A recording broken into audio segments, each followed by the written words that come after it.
All right, so my first question is, given that you're sometimes most of the time dealing with superheroes and things that maybe are allegorical to things that are happening in real life, Yeah. but this is something that is a story that's obviously important to you, that you can identify with. Did that able you to be a better director, or was that more pressure to sort of?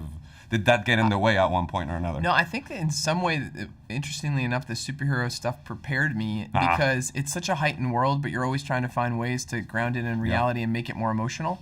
And this is still romantic comedy, but you know that you're dealing with a serious subject, and you want to kind of still make it emotional. And that balance, that balancing act was, not it was familiar to me. I watched it last Tuesday with a bunch of Puerto Rican teenagers who would not shut up and loved it all the way good. through. But my moment watching the movie, I mean, the one moment that I truly loved was when the teacher sort of puts a stop to what's going on in the cafeteria. Because Yes. obviously I'm old and I would have done that. Yeah. But my question to you is, did you have somebody like that, or was that kind of wishful thinking on your part? In terms of I definitely had allies. I was closeted, so I didn't have to have someone. I wasn't outed, so I didn't have Simon's circumstance, so I didn't have to have someone sort of stand up for me. That being said, one of my closest relationships was with my drama teacher who was gay or is gay, and we still keep in touch. And we would go to the movies together with a whole group of us on the weekends sometimes, and it'll be a real dream and satisfying for him to see this movie. So obviously, I've read in the production notes that somebody like John Hughes' name is thrown around as something to aspire to. But I think what you achieve within the group that you selected is pretty magical onto itself, because it feels real to what's happening now.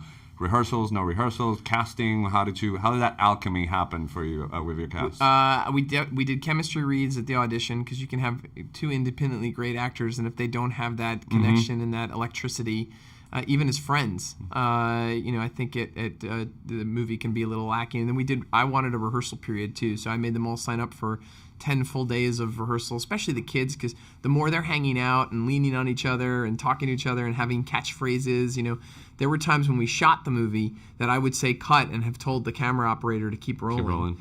And to grab as much life out of those kids as possible. So obviously it's been a while since Life Stuff We Know It, and you've been really busy with TV. And what I've heard from people who do both movies and TV is that the pacing is different. Yes. Did that require a little bit of meditation for you to sort of, okay, this is going to take a little bit longer than it would for a regular episode? Or I think I was grateful for it. I mean, it allowed me to the gift of television is the speed with which you do it. You know how to do things faster, and so when you get the luxury of more time, you really know how to use more time, I think.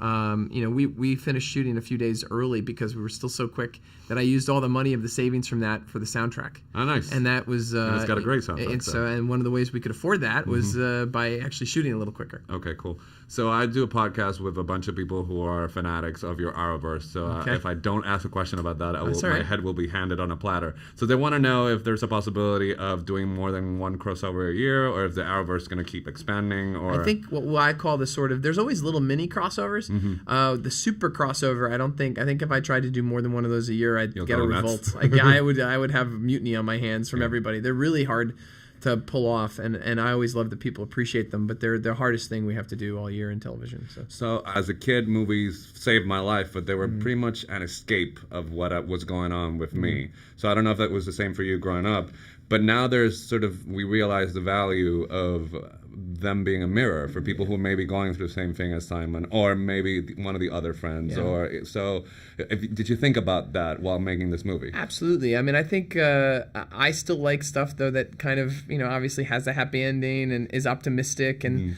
hopeful. But yeah, I think the more it's on the filmmakers now to bring as much authenticity and truthfulness and the studios to characters to keep things fresh. I mean, that's I think we owe that to the audience. I was talking to Nick. Why do you think that he's toured the country and we live in Puerto Rico? What do you think it's universal about? Because obviously he goes through a very specific story, and the circumstances are very specific, but it works for everybody. I think every kid is afraid of being who they really are and saying who they are to the world, and they're also trying to figure it out.